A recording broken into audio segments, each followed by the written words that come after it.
sisimulan? Sisimulan ko ba sa kung paano mo ko iniwan o sisimulan ko sa kung paano mo ko sinaktan? Siguro isisimulan ko na lang dun sa ako lang mag-isa. Oo, ako lang mag-isa. Nagmahal mag-isa, lumabang mag-isa. Diba? Ako lang mag-isa. Dahil di ko naman dama ang iyong presensya. Nagsulat ako, sige, isinulat ko itong unang pahinang masaya pa tayong dalawa, unang pahinang ayoko nang matapos pa. Dahil tama ko ang pagmamahalan nating dalawa. Pero mali ako mahal. Hindi ko dapat dito sinumulan, kaya sisimulan ko na siya, eto na talaga. Sisimulan ko nung una tayong nagkakilala. Unang hawak mo sa kamay ko upang sabihin ang pangalan mo. Unang pagkuha mo ng number ko doon sa kaibigan ko na tropa mo. Dumaan ang araw, linggo, buwan at taon. At sa unang pagkakataon, itinanong mo sa akin ang mga salitang pwede na makitang ligawan.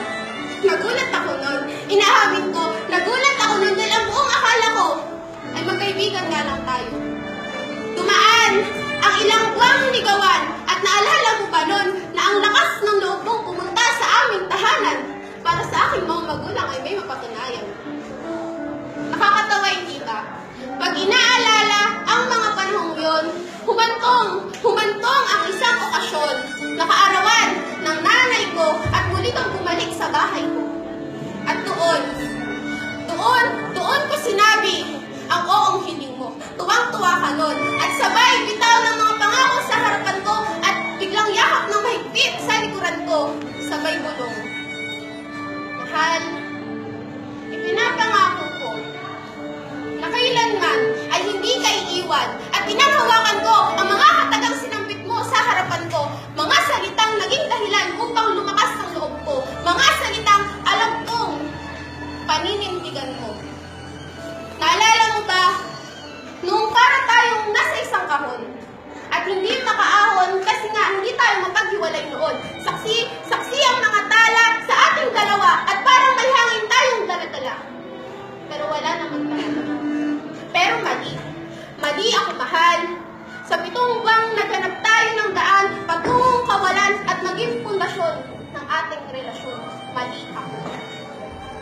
Dahil para ka rin palang isang ulang. Biglang mawawala. Mali ako. Mali akong naniwala ako sa'yo. Mali akong naniwala ako sa mga salitang binitawan mo. Mali ako sa pangako sinabit mo sa harapan ko. Mali akong naging tanga ako sa'yo. Pinasaya mo ako para palungkutin. Sinamahan mo ako para iwanan. Hinawakan mo ang mga kamay ko para bitawan. Mahal, alam ko na ang dahilan kung ba't nanlamig na ang relasyong pinaglaban. Dahil mahal, alam ko na kung ba't nanlamig ka na. At mahal, alam ko na kung ba't lumayo ka na. Lumayo ka na kasi mahal mo na siya. Mahal mo na siya. Ngayon, alam ko na. Niyakap mo ko ng mahigpit, sabay banggit. Mahal mo ko talaga, pero nakatingin ka sa iba. Yan ang huling katagang iyong binanggit kasabay ng iyong mga pangakong binaglit. Durog na durog ako kasama nito. Mahal, para ka rin palang isang langgam na maghahanap ng panibagong tamis tapos biglang aalis. Pero ngayon, natauhan na ako. Hindi na ako kakapit pa sa relasyong sinuruan na. Hindi na ako magpapagapos pa sa taong ginawa na akong tanga. Hindi na. Ayoko na. Mali na. Tama na. Tapos na. Ang kwento nating dalawa. Mahal, paano nga ba nagsimula? Saan? Bakit? Kailan nga ba tayo nagsimula? Sa totoo lang, hindi ko alam kung paano ko sisimulan. Sisimulan ko ba sa kung paano mo ko iniwan? O sisimulan ko sa kung paano mo ko sinaktan? Siguro ay sisimulan ko na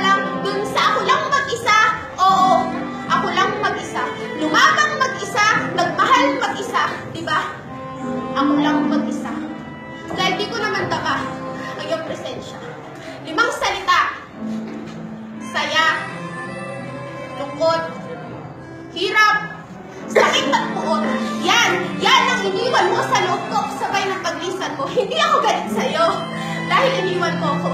Hindi ako galit sa'yo dahil sinaktan mo ko. Hindi ako galit sa'yo dahil may mahal ka ng iba. Galit ako! Galit ako sa sarili ko dahil minahal kita ng sobra. Mahal, may sasabihin na lang ako. Baka tatandaan mo.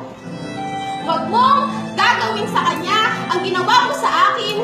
Huwag mong papapatakin ang luha niya kagaya ng pagpatak ng mga luha sa aking mga mata.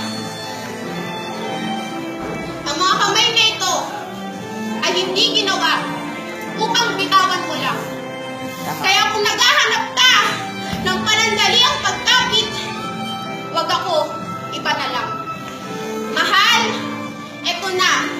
Ang una at huling to lang, isusulat ko para sa'yo. Pinamagatang, naka-move on.